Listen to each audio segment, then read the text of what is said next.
জাতীয় বিশ্ববিদ্যালয় বাংলাদেশ পরীক্ষা নিয়ন্ত্রণ দপ্তর থেকে অনার্স চতুর্থ বর্ষ যে পরীক্ষার যে কাঙ্ক্ষিত ফলাফল প্রকাশিত করেছে, সেই পরীক্ষার উত্তরপত্র পুনর্মূল্যায়নের আবেদন প্রসঙ্গে নোটিশটি প্রকাশিত হয়েছে। এখানে তোমরা দেখো, বলছে সংশ্লিষ্ট সকলকে জানানো যাচ্ছে 2022 সালে অনার্স চতুর্থ বর্ষ পরীক্ষার প্রকাশিত ফলাফলের উত্তরপত্র পুনর্মূল্যায়নের জন্য আগামী 26/11/2024 তারিখ সকাল 10টা থেকে 12/12/2024 তারিখ বিকাল 4টা পর্যন্ত অনলাইনে আবেদন করা ও টাকা জমা দেয়া যাবে।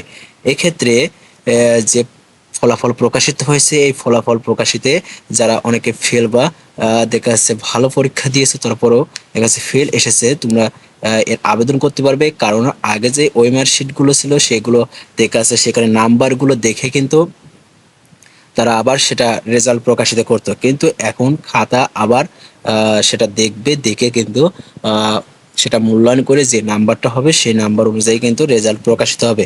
কারণ গত বৃহস্পতিবারে কিন্তু 18-19 সেশনের কিন্তু যে সমস্ত ছাত্রছাত্রী এরা কিন্তু আন্দোলনের মাধ্যমে কয়েকটি তাদের দাবি ছিল, সেই দাবি দেওয়া কিন্তু তারা প্রকাশ করেছে। এর মধ্যে কিন্তু তারা যে খাতা যে পুনর্মূল্যায়ন, এই বিষয়টা সম্পর্কে কিন্তু জাতীয় বিশ্ববিদ্যালয় বলে দিয়েছে যে তারা আবার খাতাগুলো কিন্তু পুনর্মূল্যায়ন করবে, অর্থাৎ যারা হচ্ছে এই আবেদনগুলো করবে। এক্ষেত্রে আবেদন করলে দেখা যাচ্ছে কাঙ্ক্ষিত ফলাফল কিন্তু পাওয়া যাবে। কারণ আগে কিন্তু ওএমআর শিট দেখে কিন্তু নাম্বারগুলো যোগ করে সেই রেজাল্টটা কিন্তু প্রকাশিত করতো। এক্ষেত্রে তোমরা 26 তারিখ থেকে কিন্তু অর্থাৎ ডিসেম্বরের 12 তারিখ পর্যন্ত তোমরা আবেদন করতে পারবে।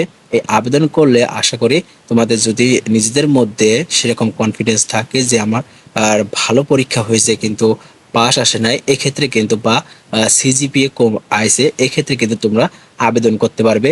এখানে আবেদন করতে হলে তোমাদের ওয়েবসাইট থেকে যে অনলাইন আবেদন ফর্ম স্লিপ ডাউনলোড করে নিকটস্থ সোনালী ব্যাংকের শাখায় গিয়ে কিন্তু তোমরা হচ্ছে সেই টাকাটা কিন্তু দিতে পারবে।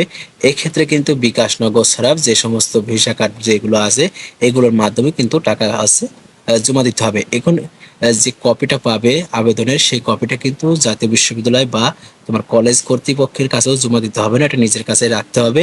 এবং প্রতি সাবজেক্টের জন্য হচ্ছে 1200 টাকা দিতে হবে। এই ছিল আজকের আপডেট। পরবর্তী আপডেট নিউজ পেতে অবশ্যই চ্যানেলটি সাবস্ক্রাইব করে পাশে থাকবে। সবাই ভালো থেকো, আল্লাহ হাফেজ।